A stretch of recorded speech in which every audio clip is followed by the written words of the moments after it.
any webinar. Okay, Right. so we are working for this webinar since last 1.5 months, and still it was not, in a definitive way. But before 15 days, we finalized everything. And today our speaker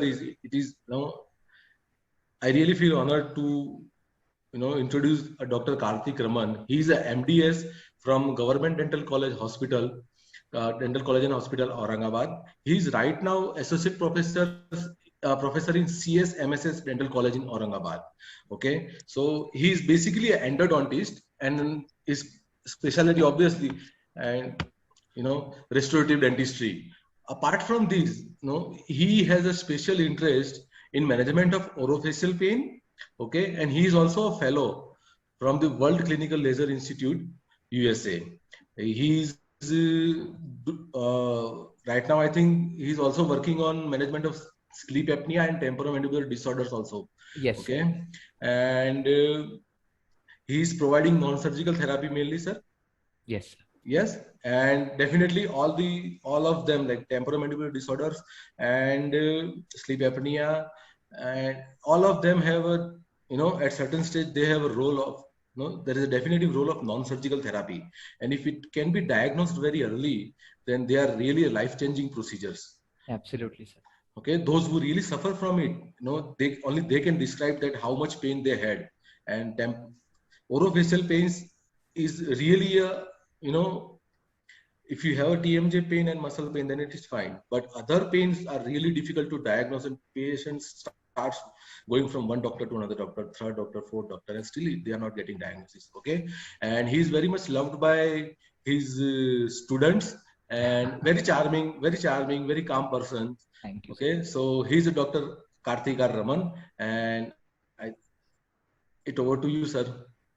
Thank you, Keyur Bhai, for such a lovely introduction. So, is my voice loud and clear? Yes, absolutely. Yes. So first of all, I express my gratitude towards Jaswinder Bhai for taking so much efforts for making this a reality. And second, I want to express my gratitude to my dear friend Dr. Deepesh Bagadia and my teachers, without whom, and my parents, without whom I wouldn't be here. And in my 14 years of teaching, there have been many paradigm shifts. So one of the biggest paradigm shifts have been the inclusion of composites or smile designing in our setup. So for almost 8 to 9 years, I was completely involved in endodontics and lasers. That's it. But the first paradigm shift was composite resins in my practice, and especially my wife, my real teacher. She's been instrumental in supporting me, in mentoring me to do extraordinary composites.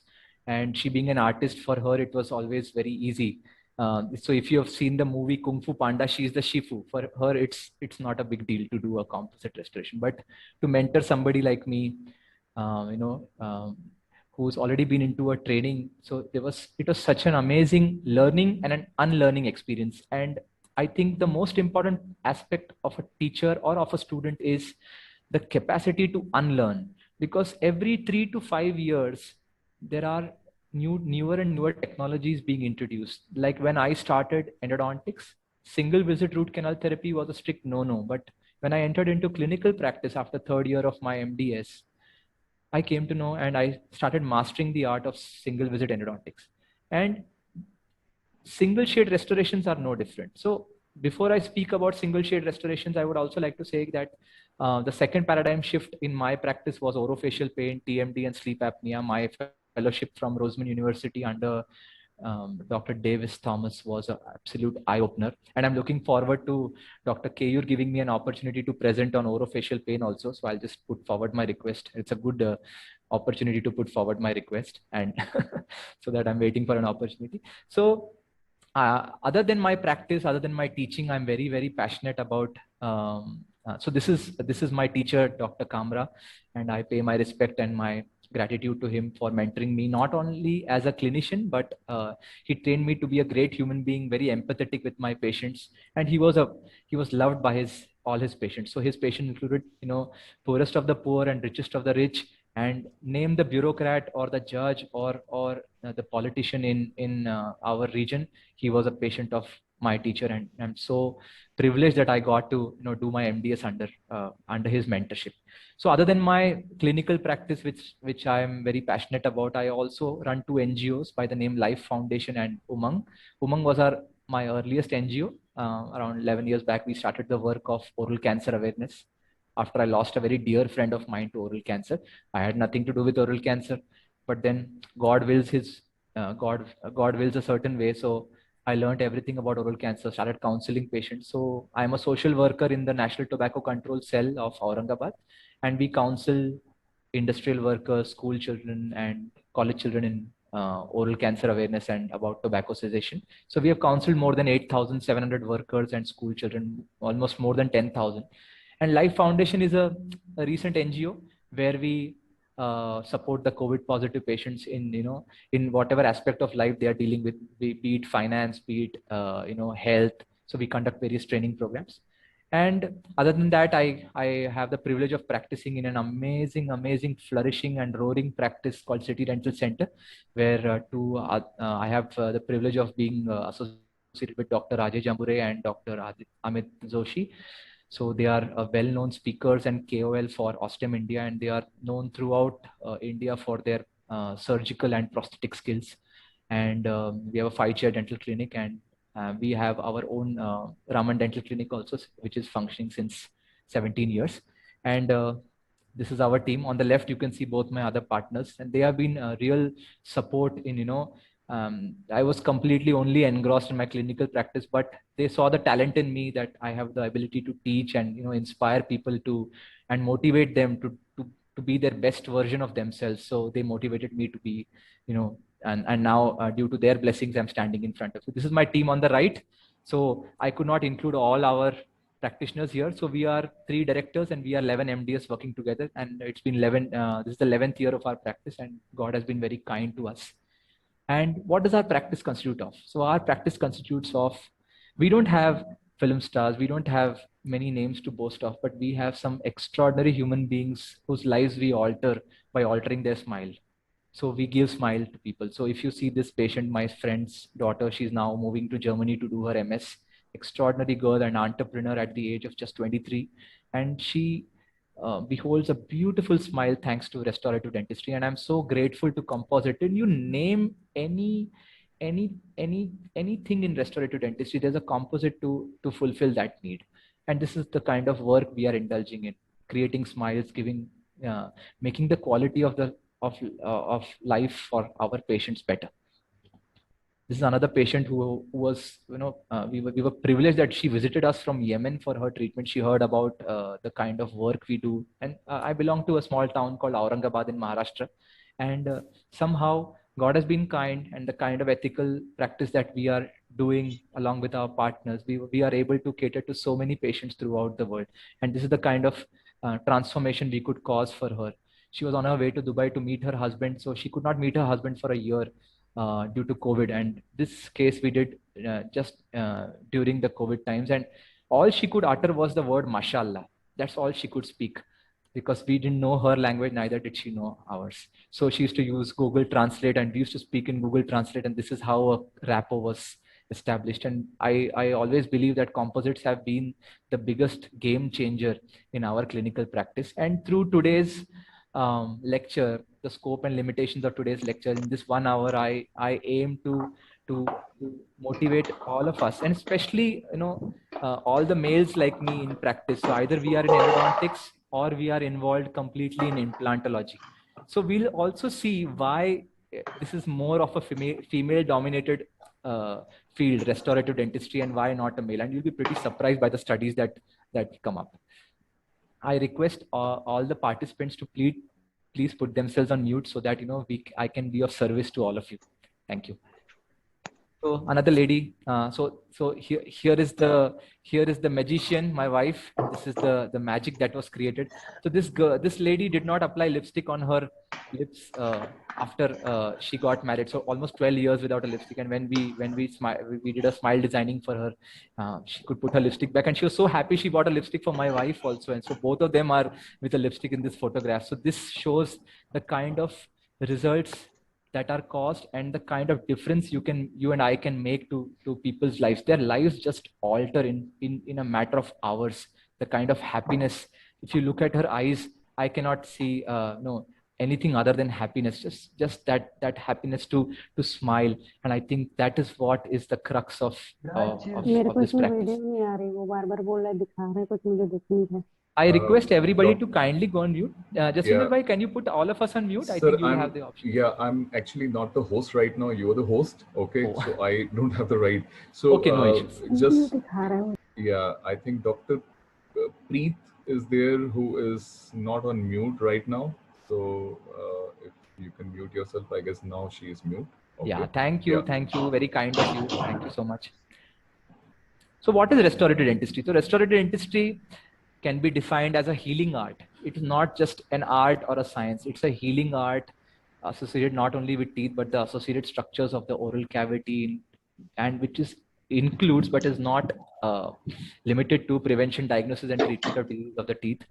And there is no way we can talk about restorative dentistry without the mention of composite. So what is our talk all about? So just this 1 hour, 15 minutes, I'm going to show a lot of cases to you, almost 18 to 20 cases.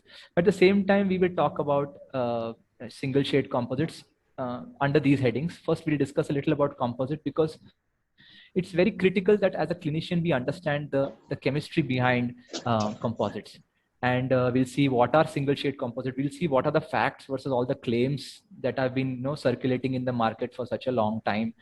We'll see the science of color and the chameleon effect. And you will be surprised to know why males are not very attracted towards the field of cosmetic or restorative dentistry. So we'll see what are the case selection protocols for single shade restorations. We'll see the clinical protocol for overall composites as well as for single shade composites. And then we'll see the actual clinical performances. So I will show you cases which I have done. So I'll show you also the mistakes that I have committed and the mistakes, so that you don't commit those mistakes. So I have no cons about showing you what all barriers that I have. See, you have to understand it's a technology like single visit endodontics. You can't apply that fundamental everywhere, but single shade restorations like single visit endodontics is a technology, and it has its own standard operating protocol. So you do a single visit endodontics in the indications, and you will get marvelous results. And you break the code, you will not get the results. Same is for single shade restoration. And we'll see some troubleshooting. I will also be very happy to share some tips and tricks also about composite. And we'll also talk in between about composite failures and how basically composites fail. So let's see dental composites. So as everybody knows, dental composites consists of the matrix phase and the filler phase. And why we need to know about the fillers? Because fillers are the one which guide the strength and the aesthetics also. Matrix per se has radically altered from the time we were using Visgamma, TEGDMA and UDMA as a matrix to now TCD, urethane based matrix, which these single shade composites consists of, and how they have altered the shrinkage ability and how they have overcome the shrinkage ability of composites, something that is worth knowing. So if you see composites, the classification, macrofilled, microfilled, hybrid, microhybrid, nanofilled, अरे तो इतने सारे composites हैं market में, तो क्या है इसका फंडा?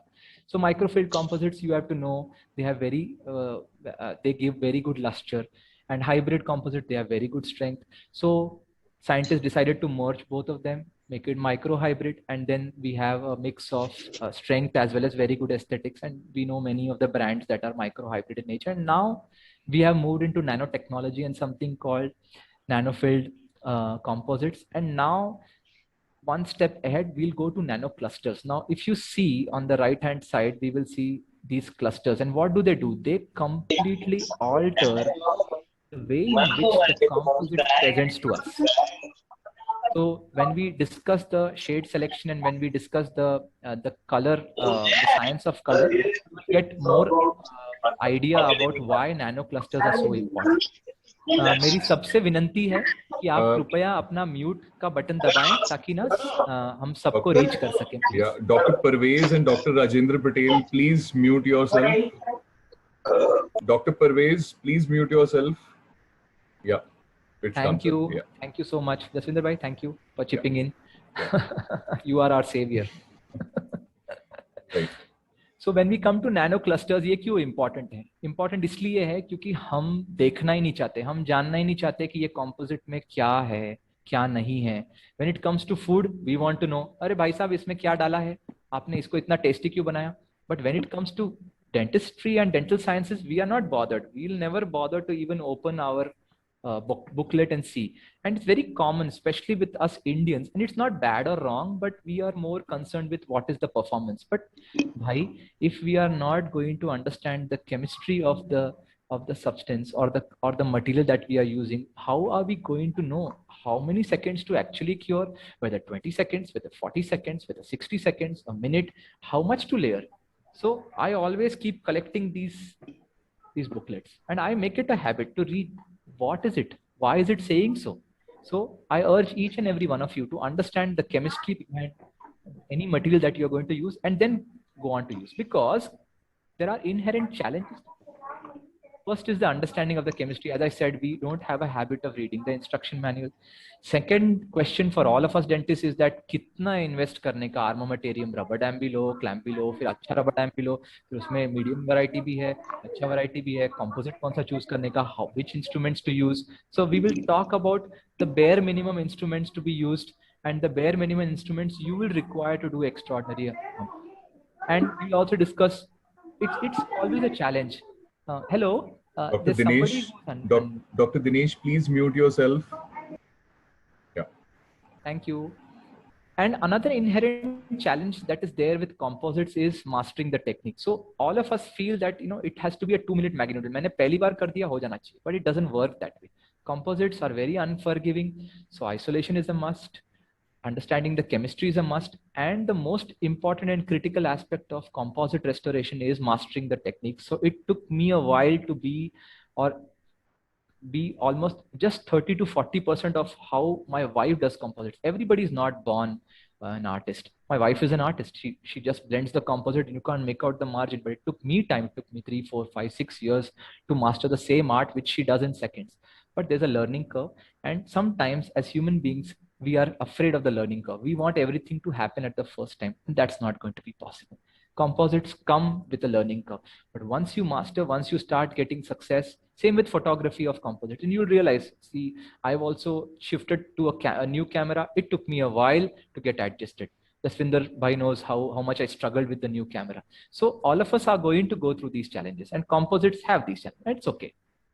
Same with almost anything. In dentistry, you don't need to have very high IQ. You can, and I can master anything in dentistry. It just requires practice, practice, practice. And the last and the most important thing, an inherent challenge of composites, shade matching. I feel sometimes shade matching is an art form. I think also I would not be very surprised to even that authors label it as a gamble. Why? We'll see when we look at the shade selection and composites, and the color also, science of color. So बहुत से composites available है market में. So you have Shofu, you have 3M, almost 30 shades. Why? Because shade selection is an issue. So for exactly matching to the tooth surface, you require a huge armamentarium. This is how composites were few years back, but not now. So you have Kulzer, you have Kerr, so we are always confused what to buy, what not to buy, how much to invest, how much not to invest. So this is just 1/4 of the armamentarium. I had to get a new trolley done for accommodating all my matrix systems, all my composites and everything. So it is, and sometimes especially we men feel इतना composite में invest करने से अच्छा एक implant kit कर लिया, तो एक implant करके we can earn almost 10 times more than composite. Yes, but believe me, the kind of patients a composite patients can get you, it's not possible with implantology. And I'm not trying to degrade implantology, please do not misunderstand me, but I'm sharing my own experience. We are a enormously implant oriented practice, but the kind of patient satisfaction and the kind of patient growth that we experience with composites is just mind-blowing. That too mainly with posterior composites. I'll come to that also.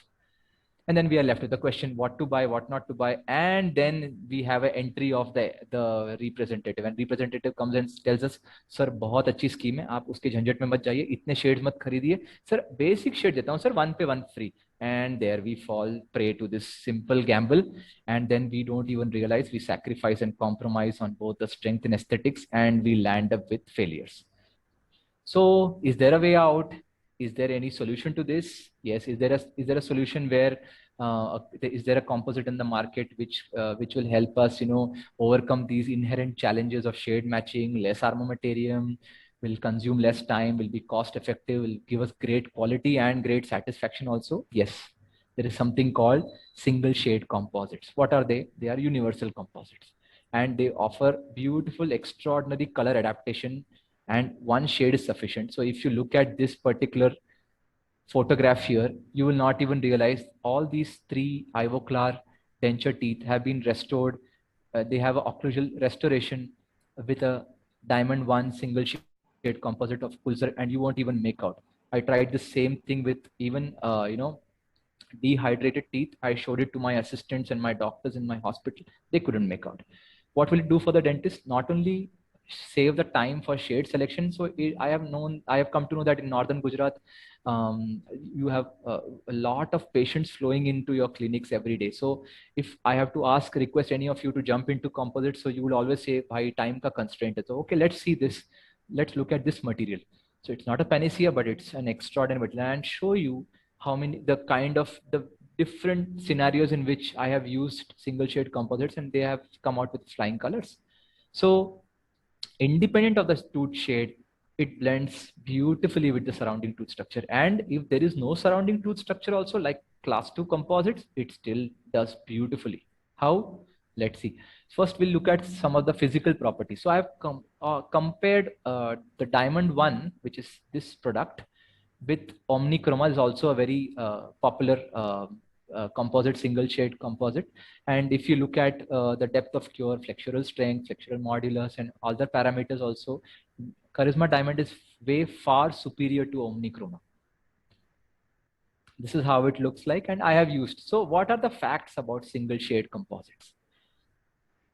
Most importantly, there's no need of shade matching. So it's very difficult to believe, अरे जिंदगी भर मेरे को shade matching में इतना तकलीफ हुआ है, और आप बोल रहे हो there is a material which does not require shade matching. Yes, it does not require shade matching.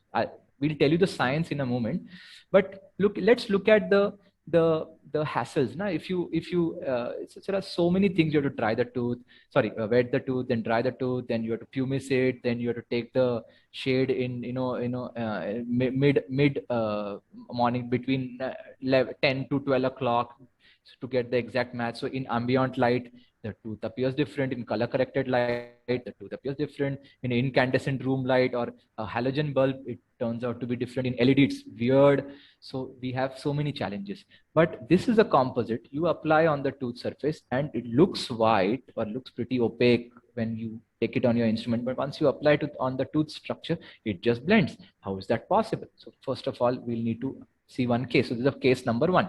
So if you see, this is a class 1 restoration. So this is a dislodged two class 1s on the maxillary molar. And if you see, I have restored it with a single shade composites, and pretty decent. This is one of the first earlier cases done, which you can see that there is a slight mismatch here, because I was the one who didn't bevel this area properly and was assuming that only the material will take care of itself. No. I cannot break the protocol. There are standard operating protocols for using single shade composites. You have to follow whatever protocols you have for routine composites. And when you come to deeper cavities, I will explain to you what are the challenges and how you can overcome the challenges also. So this is the first composite restoration. If you see the mesial, mesially, it's pretty well adapted. It has smoothly blended into the adjacent tissue. But this is where I did a mistake. I did not make a proper bevel. So you can see the mistake also. So what is the science of color and what is the chameleon effect? So before we come to the chameleon effect, we would like to address that why men are not very particular about jumping into restorative dentistry, and more so with composite, because you'll be surprised that if you read literature from the National Institute of Eye, which is a subsidiary of National Institute of Health in the UK and in the US, 1 out of every 12 males is colorblind. And don't believe me, I myself gave a color. If you go on Google, you can go to eChroma or ColorMax. These are companies which conduct color blindness tests, and you'll be surprised. I just scored 82% in a color blindness test. I was shocked. I thought I have 6x6 vision. I can see everything. Not so. So this is a challenge for me. So I encourage each and every one of you to go and give this test online on Google, and you'll be surprised at how good your eyesight is actually when it comes to shade matching, because it is a challenge. And 1 in every 200 females is colorblind. But since females have less propensity to have genetic changes in either their rods and cones, so they are less likely to have color blindness and less likely to have issues with color matching. I used to wonder how come my wife is able to identify that this is a A2 or A3 and I have an issue between A2 and A3, and I didn't know the reason. This is the reason. So single shade composites have eliminated this major hassle or major inherent challenge of composite for human beings, and that's the shade matching. So what is basically the chameleon effect? It's basically, chameleon effect is basically blending. It describes the ability of the composite shade to adapt to the margin of the surrounding tooth color. And the better a shade adapts, the more the restoration margins are masked and becomes non-detectable. So let's look at this short video, just a second, to understand the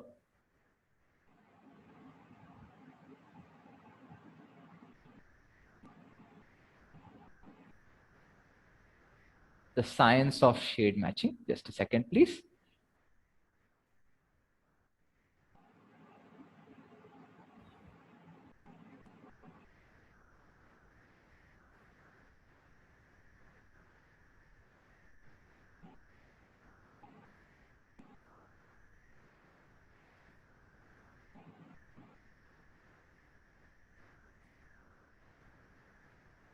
Sorry about the delay, just a second. I don't know why it is taking some time.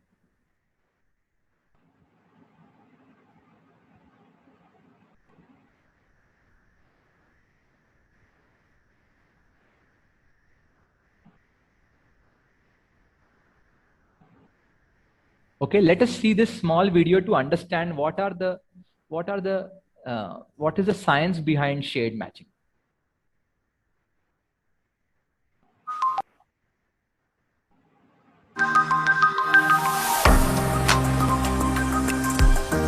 Light contains all the colors, and whatever is reflected by the object, that's the color we see.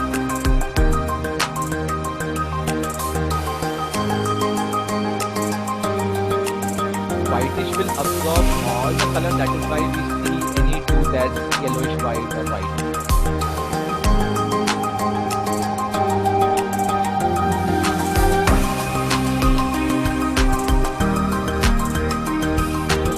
Shade composite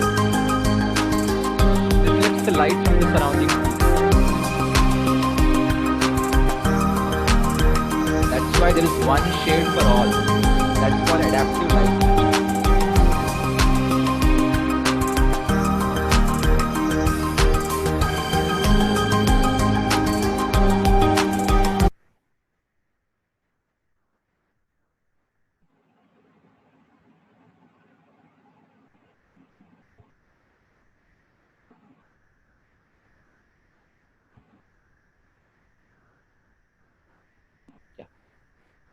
Jaswinder bhai, is the slide visible? Yeah, it is visible. Okay. Now.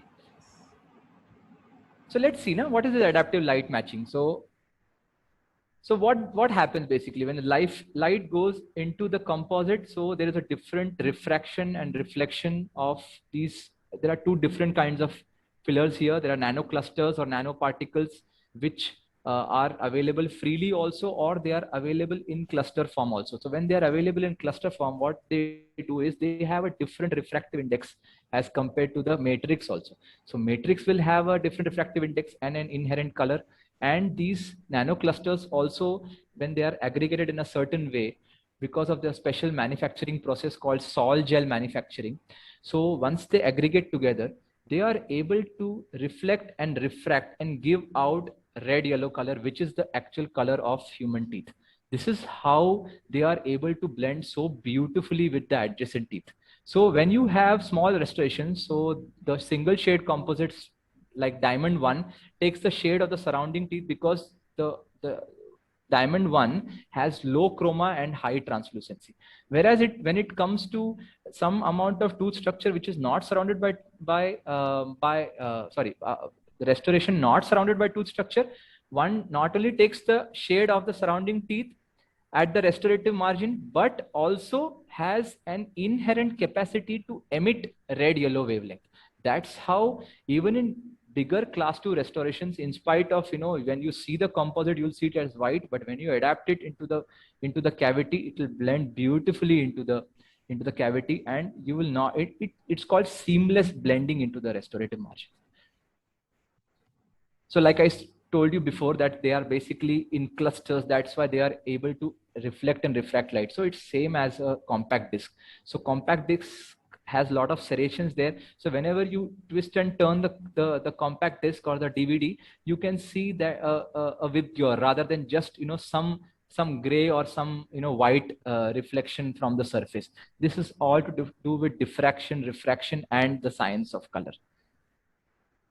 Second most important part of the single shade composites is the TCD urethane matrix. So it's not a conventional bis gamma TGDMA. There is a lot of issues being raised about bis gamma also being carcinogenic, and bis gamma TGDMA also has an inherent problem that it creates a lot of fractures and secondary caries. Why does it happen? You will see in the video, but you have to understand that bis gamma and TGDMA have a lot of high vibrations. So when they vibrate more, they cause a lot of shrinkage. And anything that vibrates more is an unstable product. Whereas if you look at it chemically or through chemical engineering, you will see that TCD urethane matrix is a very stable kind of matrix that helps and supports the restoration not to fail. So we have high strength and low shrinkage, and that's how the properties of Diamond 1 are superior to that of even Omnichroma. So let's look at this second video, which will give us some more idea about the TCD matrix. Please bear with me. There is some buffering that will happen. Just be patient, please.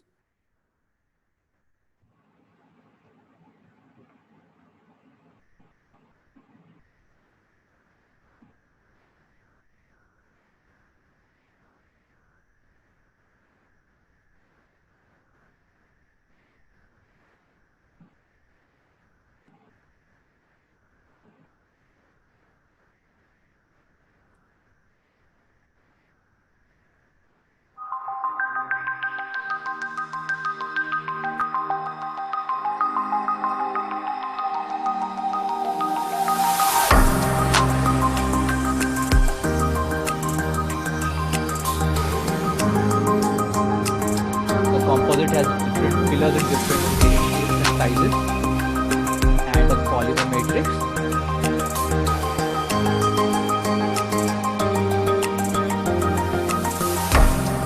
How it looks, micromolecular forms.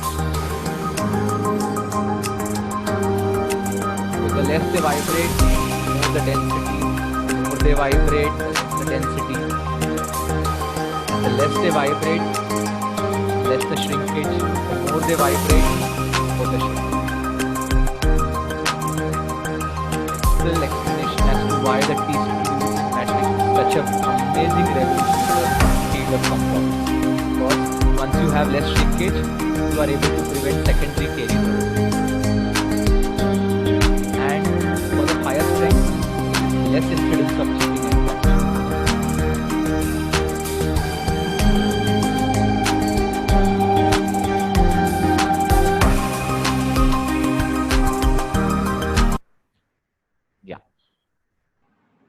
Is the slide visible? Yeah, we are back. Okay. We're back. Yes. Right. So this is one of the cases where we had a bis gamma composite done on the patient a few years ago, and and the restoration fractured, and we restored it with the Diamond 1, and we realized that Diamond 1 is a very flexible kind of composite, and I have been using it not only to restore diastemas, but our whole team is using this composite wherever possible, and testing it, whether actually the claims made by the company, do they really substantiate? Yes, they do substantiate. So we changed this patient's veneer, and we could, so in a month's time also, when we call this patient and check the restoration under the microscope, we could see that it was performing very well.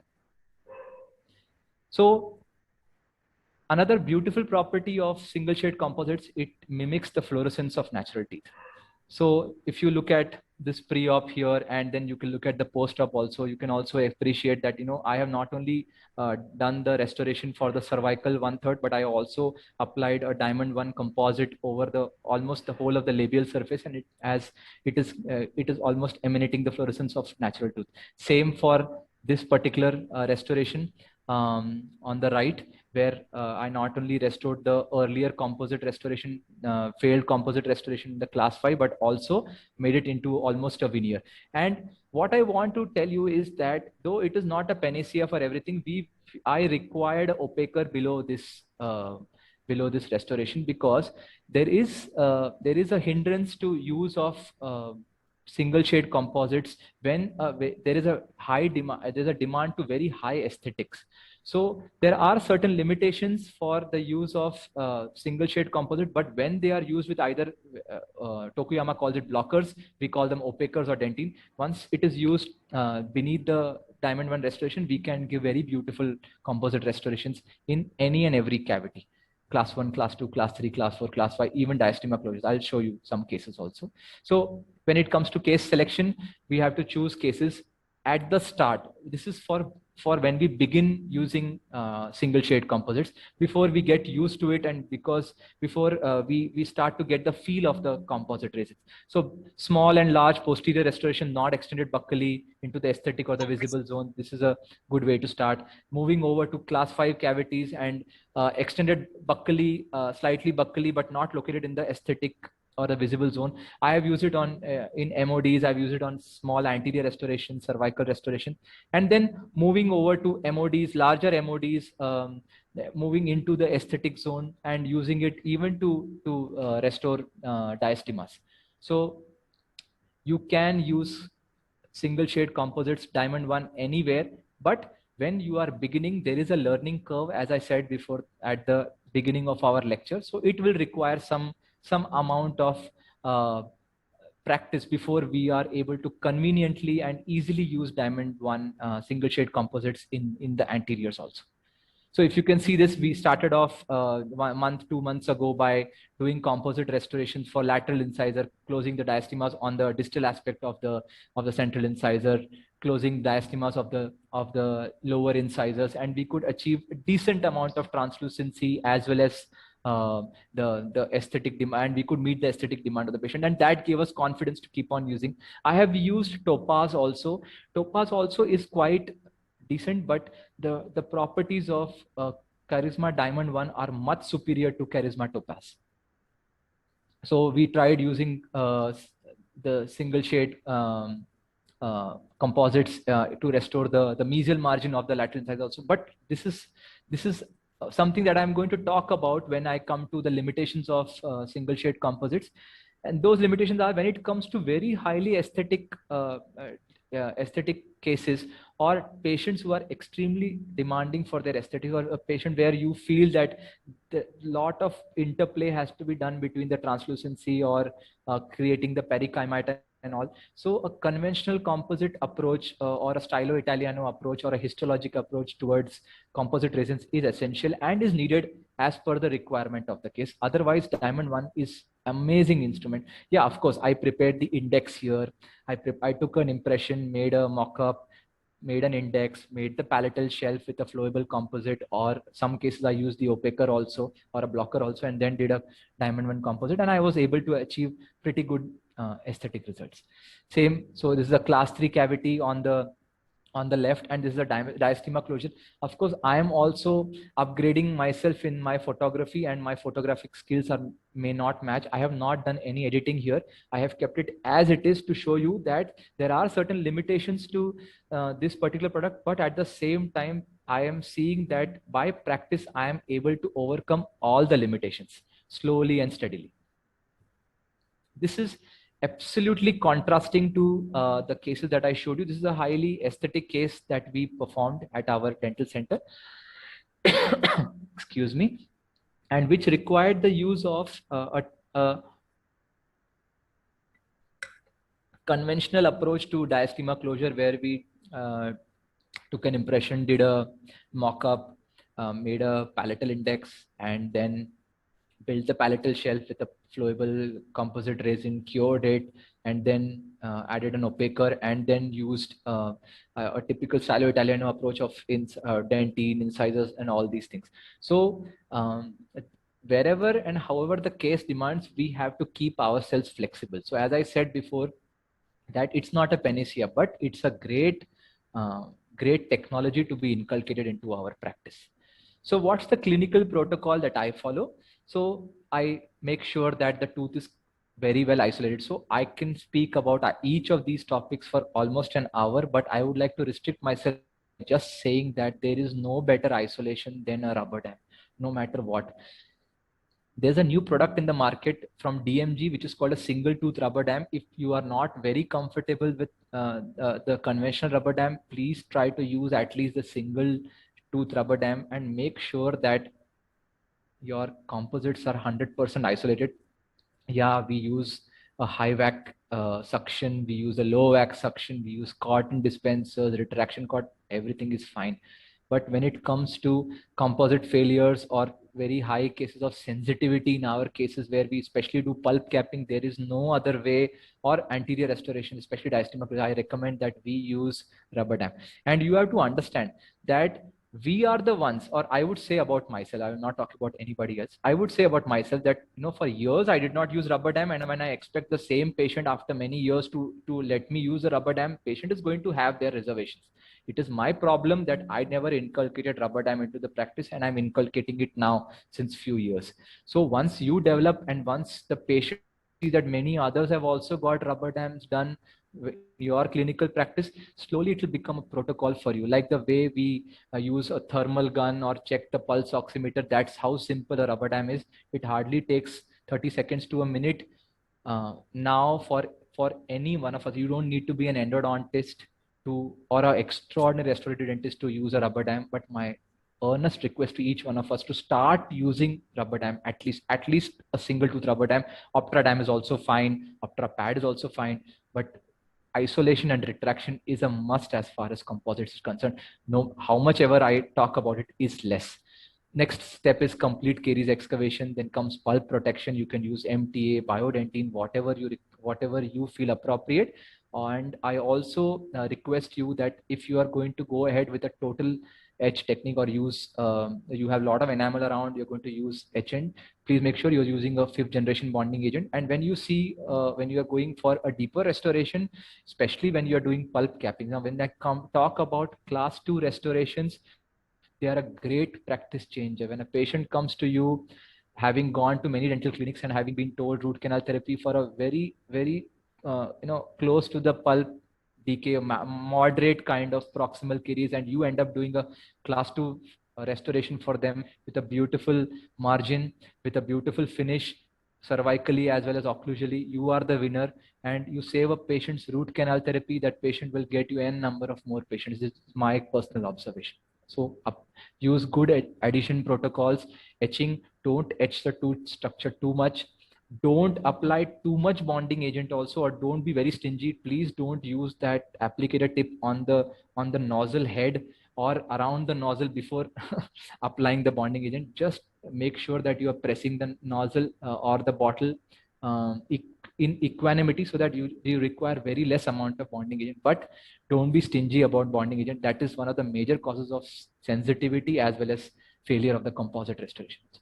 Matricing and wedging, I urge you to invest in a very good matrix system which will support us in achieving very good margins occlusally and cervically for class 2 as well as for other restorations also.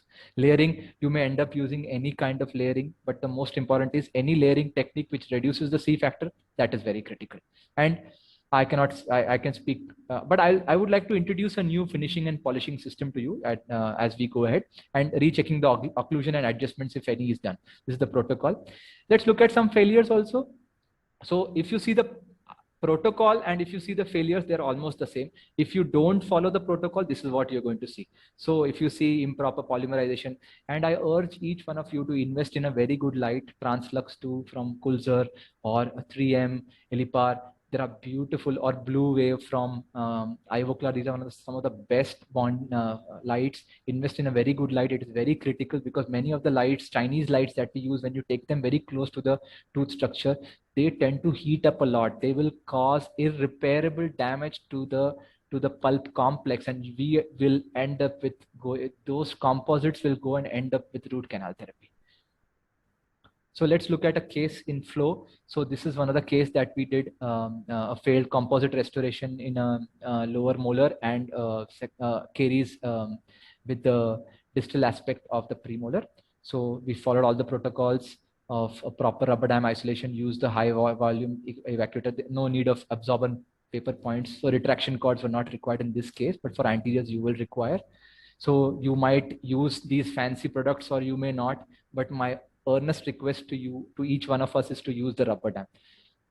So I excavated the caries properly, applied the rubber dam, and made sure that adequate pulp protection is provided before we are doing this. So I also use Gluma desensitizer very frequently in very deep cases. We'll show a video on that also. It's a very beautiful video. Many of us are not very aware about Gluma desensitizer. There are amazing desensitizers available in the market. So we just don't need to use it for patients who come to us with sensitivity in the upper arch, or due to referred sinusitis, or due to gastroesophageal reflux or hyperacidity. But Gluma desensitizer is a beautiful material to be used for pulp protection. We'll come to that. So you can use any of the matrices available in the market. I'm very fond of Palodent as well as Garrison. Garrisons are my favorite, but there is only one issue with Garrisons, though the marginal integrity achievable with Garrisons is phenomenal.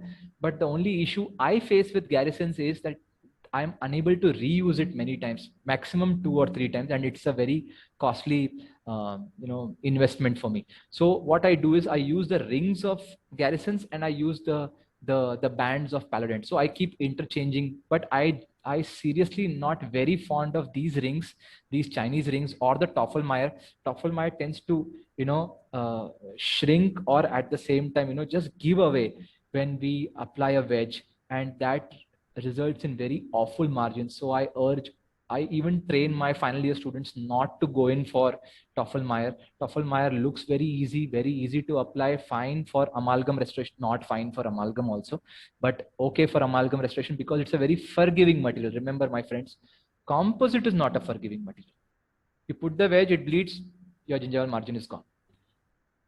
So we first restored the premolar, and then we went in for restoring the molar. So proper matricing, wedging, and pulp protection is done. So you can go in for a total edge, you can go in for a partial edge, or you can go in for a self edge bonding agent. Fine. But what I want to urge you is that if you see enamel, make sure you etch it. And if you see dentine, make sure you are conditioning it. If you see, or if you suspect that the patient may land up with sensitivity because you are doing a pulp cap, I urge you to use a desensitizer, or I urge you to do a self-cure or use a universal or 8th generation bonding agent, or a 7th generation also is fine, not an issue.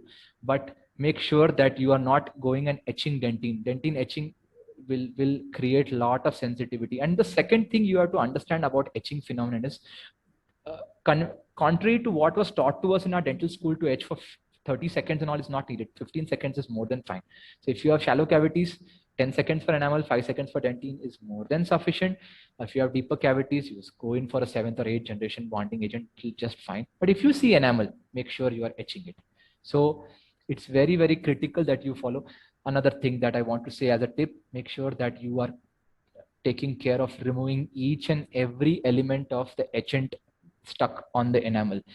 Also, I also am a very firm believer that just by applying an etchant, etching will not take place. Please remember that you will need an agitator. Either you use a stainless steel instrument, or if you don't want to spend on your applicator tip, I use a new applicator tip and I rub the etchant. Why?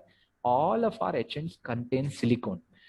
They are beautiful and very stable. When I started my dentistry, I remember my first composite restoration was 2004. Thanks to my teacher, I was his favorite, so he let me do a composite restoration when I was an intern.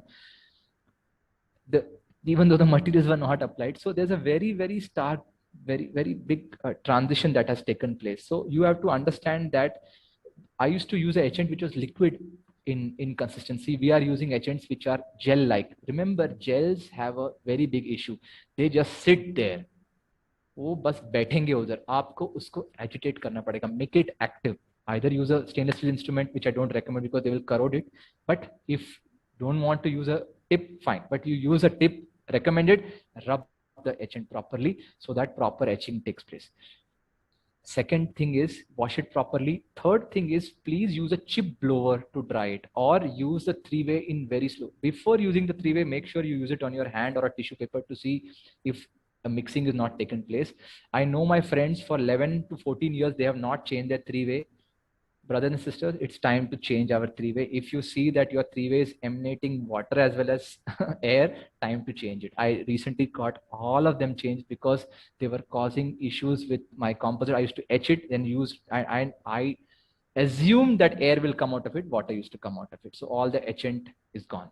Second thing is the kind of etching patterns that need to be created are gone. Third thing is don't air blow it very hard. Use a chip syringe. Why? Because what happens is when your etching takes place, the inorganic ions are relieved. So all you have is a collagen matrix, which is like this, like a matrix.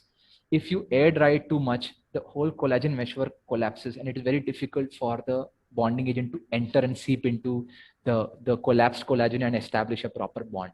So very critical that you follow these small steps. Thank you for your time and patient listening. Let's go to the beautiful product called Gluma Desensitizer, and I urge each and every one of us to try this. This is an absolute game changer when we are doing very deep composite resin restorations, especially class 2s, pulp caps also. Please bear with me.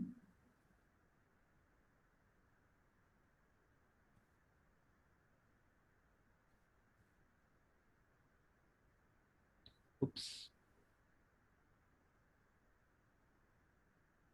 मेरी बेटी है नाया, उसे blood cancer हो गया. Sorry. My mistake.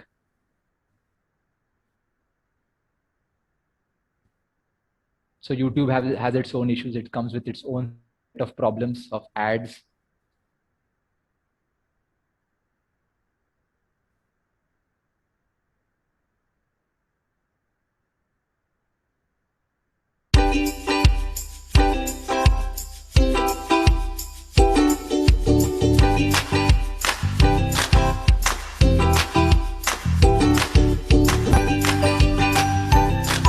Available liquid, gel, or a solution.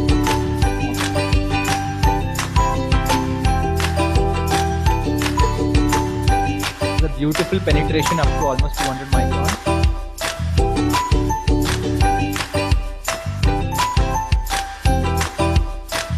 Not only clogs the data tubules, also inhibits the bacteria.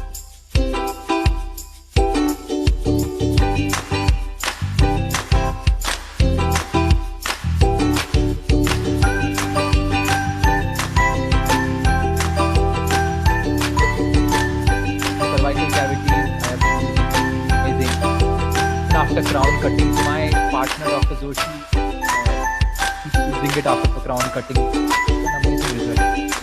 These restorations also.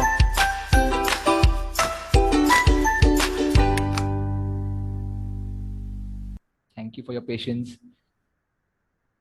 And many of my friends were not aware of how to use the Gluma Desensitizer also. So I urge you, do not forget to read the brochure of each and every material that you purchase, be it your matrices system, matrix system, rings, how to apply them, or it comes to any composite also, anything.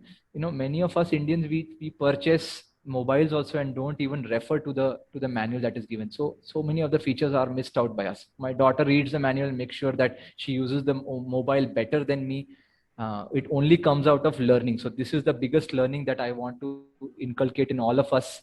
Please read the manual. Please read what is the chemistry about. Yes. Then we so I used a 8th generation bonding agent. I did not actually completely etch the surface. So then I built the proximal wall. So there is a catch here.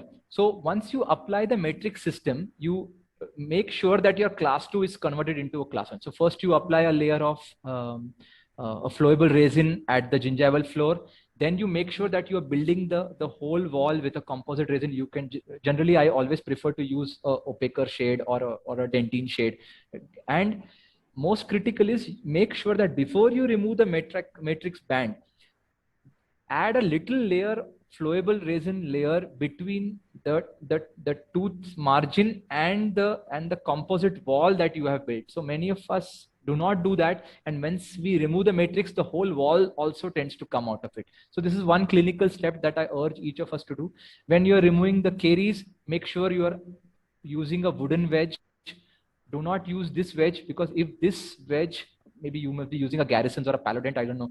Each wedge is also very costly. So if you are doing a burrowing deep into the cavity, make sure that at the gingival margin, you have a wooden wedge. So in fact, even if you nick it, there is not going to be any issue. But if you're going to nick this, it's going to get nicked faster and it will go and tear into your rubber dam. So this is one request that I have of all of you.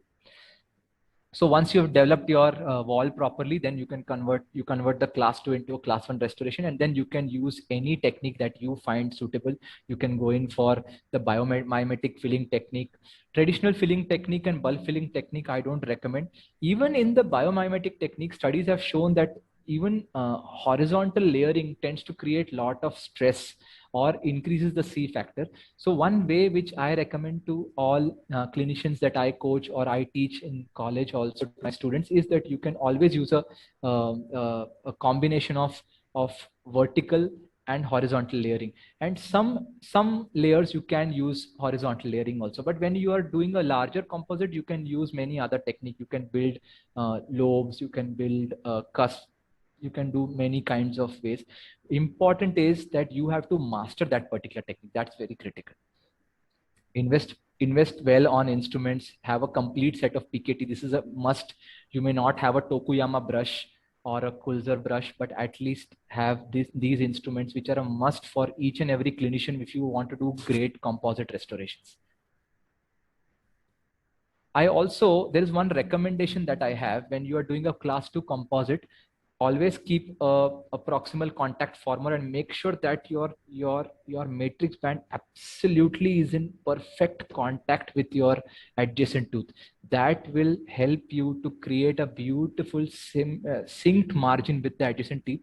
And if you can inculcate this in your practice, whenever you have patients who have presented with diastemas after crowns, you can give a simple mesio-occlusal or disto-occlusal restoration in the adjacent tooth, stop their food lodgement, no need of inviting them to undergo crowns and such aggressive procedures. It's an absolute game changer in practice. So there are many finishing and polishing protocols. You can see finish and polish it very beautifully. This is a material that I was going to recommend to all of us. So manufacturers have said it's very popular in Mumbai and Pune. And though the kit looks like a big investment at the beginning, I have done only 29, but my friends have vouched that they have done more than 200 finishing and polishing of restorations by using a Strauss and Company. It's an Israel brand. It's made in Israel, and it's very simple to use. You have just two burrs, gray and not burrs, sorry, points, gray and white. Use the gray first, and then the purple first, and the white next. and it eliminates the use of the conventional polishing discs and rubber polishes. I don't believe it completely. Please try it out for yourself. For posterior restorations, it's pretty decent. Even for class 5, it is pretty decent. For single shade composites, it's a great investment. But you have to understand that when it comes to very high aesthetic restorations, I don't recommend that you stop using polishing discs and the Astropol kit, which we recommend to all patients. Please use your diamond polishing paste and your rubber wheel and your cotton wheels, whatever you feel appropriate. The only thing I want to just stress here is that when you are doing the first finishing, use a multi-fluted burr rather than a diamond point, because diamond point tends to sometimes, the red diamond point tends to sometimes abrade the enamel also, and there can be issues with the marginal adaptation also, and certain micro fractures are created at the junction of the enamel and the composite, which may lead to failures. So this is a takeaway for all of us in this webinar. There is no substitute for Astropol. I think the green, gray, pink Astropol is one of the finest polishing and finishing instruments that I have seen. Of course, for final finishing, diamond paste and felt wheel, there is no substitute to that if you have a very high aesthetic case. So this is how the pre-op was, and this is how the post-op is after restoration. We'll also look at the clinical performance in different scenarios. What makes single shade composites, especially diamond ones, so amazing? That it remains stable without slumping. So if we compared it with Omnichroma and Charisma Diamond. So our global KOL, Dr. Janine Schwepp, when she did many in vitro studies, we came to know that it has amazing stability while sculpting also. So slumping is one issue where you carve the cusp or the fossa and it slumps, and then you have lost all your carving. So this is one challenge that comes with the other single shade composite restoration, which I have not seen yet with Charisma Diamond. So this is a pre-op and post-op of a failed silver amalgam restoration. See the extraordinary carving that was possible, and see the extraordinary staining that was possible. In fact, the carving was possible just out of this extraordinary ability of Charisma Diamond to retain the sculpting that we created. So let's look at another restoration. So when we come to restoring the buccal tooth aspect, so if it is not in a very aesthetic zone, just use of a diamond one or a single shade composite also is sufficient. When we are doing a little deeper, I would recommend that we use a opal liner or a blocker or a dentine or a opaquer shade also. So this is a case where we did a simple class 1 restoration in a pit, failed composite restoration, and we could achieve decent aesthetics just by use of a diamond one. Another indication is when it is completely surrounded by the tooth. So it works beautifully well. So these are actually extracted teeth which were hydrated and restored with diamond ones. Similar restorations we tried in our clinical setup, and if the cavity is not deep, simple restoration with a diamond one is more than sufficient. But if the cavities are deep, let me tell you, use of a liner is a must. Let's look at this restoration also. So once the dislodged composite was removed, it was found to be a little deeper, and see, we have kept the old composite as it is. Why? Because the patient said there is no issue with this, I don't want to get this restored. Another tool we could use is, since I use a microscope and I'm used to do photography, it acts as a great marketing device also. When I show the patient a pre-op, this is how it looks like, and now this is how it looks like after restoration. It's a great game changer in our clinical practice. So once I did this cavity preparation, I noticed that there is a need for a liner. So we placed a liner, opaquer or a dentine, and then we restored it with diamond composite. You can see beautifully it is carvable, as well as the matching with the adjacent surrounding tooth structure is also very beautiful. So as I said before, use of a opal flow base liner, which is marketed by Kulzer, or a blocker from Tokuyama, or a opaquer or dentine, whichever is fine. But whenever it comes to deeper cavities, it is recommended that do not use diamond one to get directly. We recommend even if you use diamond one in vertical, oblique, or biomimetic way of layering, it is recommended that you use it with a base liner. So this is a case done by Dr. Marco from Italy. If you see, he's excavated all the caries, gone through with proper isolation protocol, etched it, bonded it, and applied opal flow lining. put the first layer of diamond 1, the second final layer, did the Fisher staining also, and this is how beautiful the restoration looks like after finishing and polishing.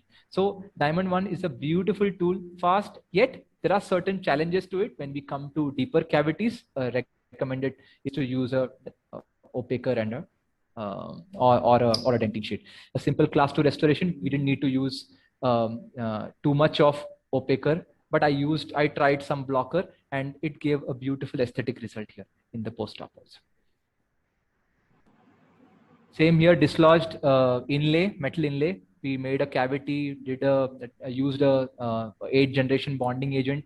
I used a Gluma desensitizer also because the patient was complaining of sensitivity. So every patient whom I feel has a propensity to complain of post-op sensitivity, I make sure the Gluma desensitizer is used.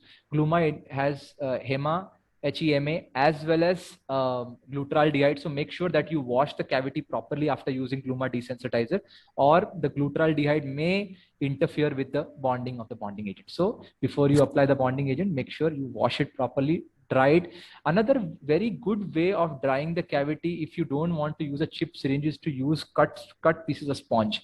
Please do not use wisps of cotton, because wisps of cotton tend to get stuck to the cavity margins. You can't see it, they get incorporated into the composite restoration, and believe me, they are not going to add to the strength. Once you start finishing it, they will appear as a small hole inside the restoration. So not recommended to use cotton. Please start using sponge.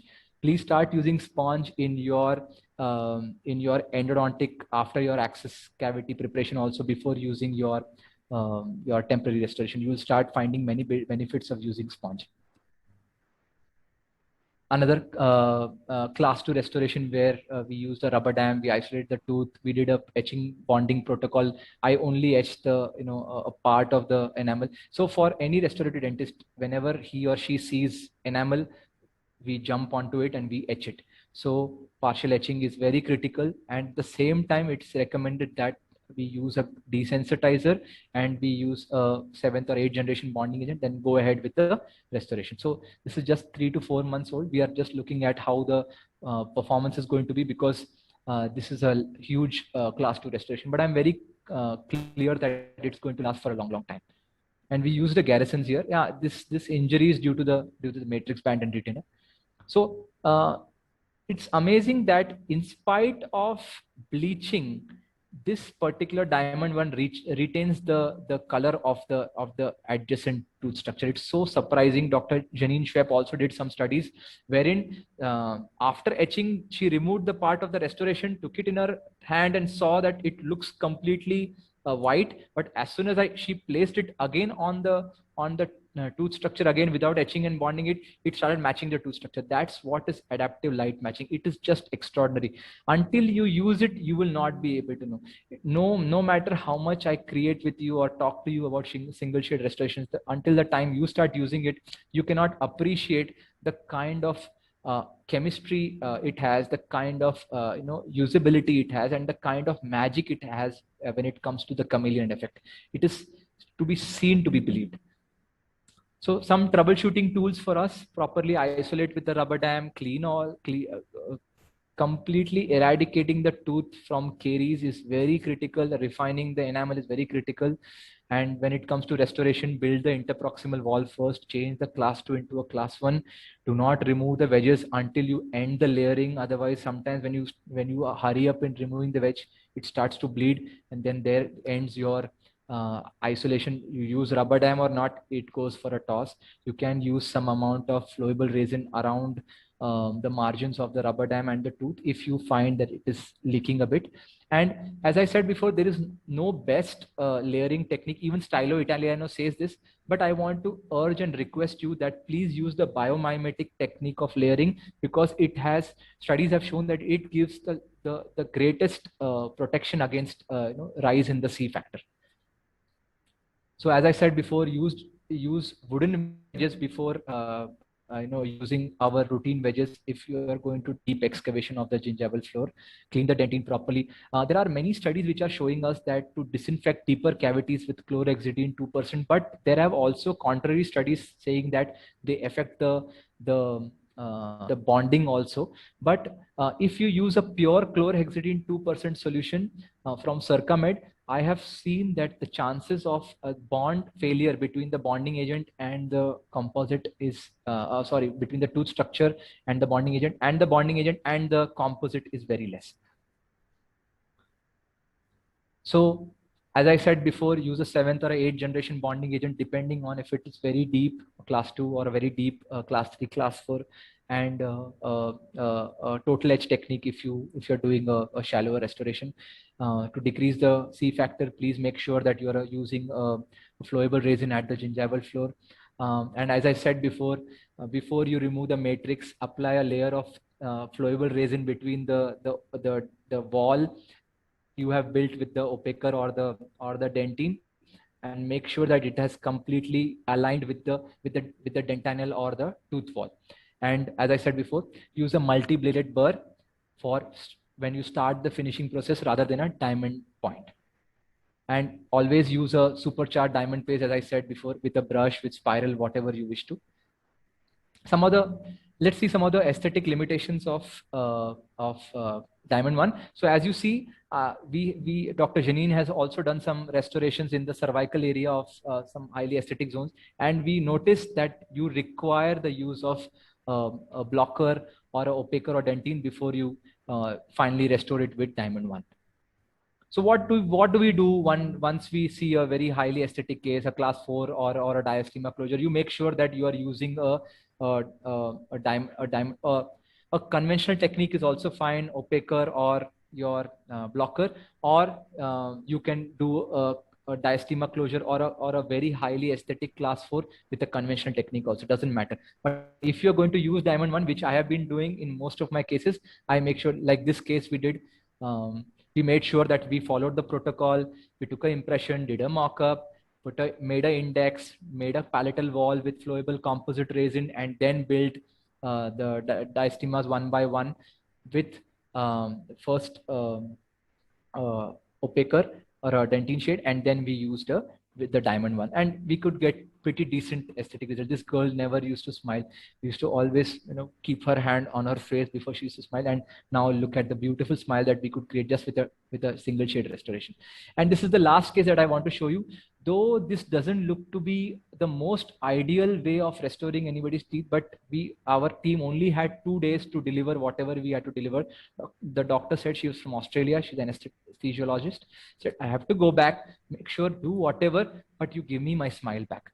So we explained to her the procedure that we are going to remove the old restoration first. We are going to let the gingiva heal for at least a day, and then we just restored it with of course we did the same protocol, made a impression, got a putty index done, did a mock-up, and this is the best we could do with Diamond 1 and dentine shade. But this is a beautiful result that we could get. And even though the technique was not great, even though everything was not ideally done, the patient was left so happy with the result. So it's important to keep trying out your material in each and every case. And then there are going to be failures also, there are going to be successes also.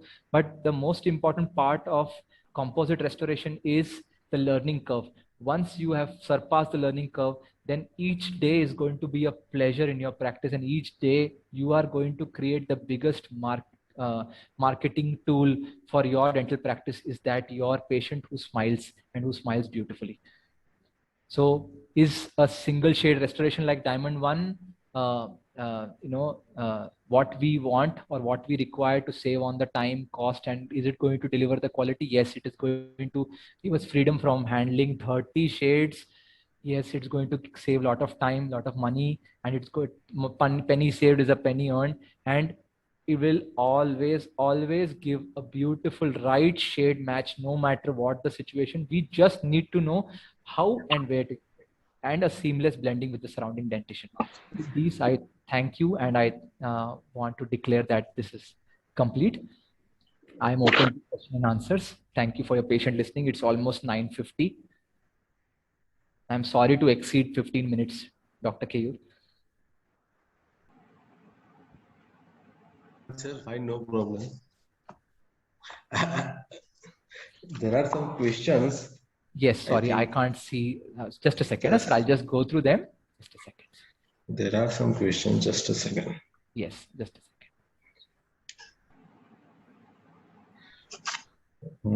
Sir, could you read out the question, please? Yeah, each of the questions, sir, so that I can keep answering them, sir. If you don't mind, sir. Yes, no problem, no problem. What is the cost of a material? Very legitimate question. The cost of material, each syringe goes to around 2,000 rupees, if I'm not mistaken.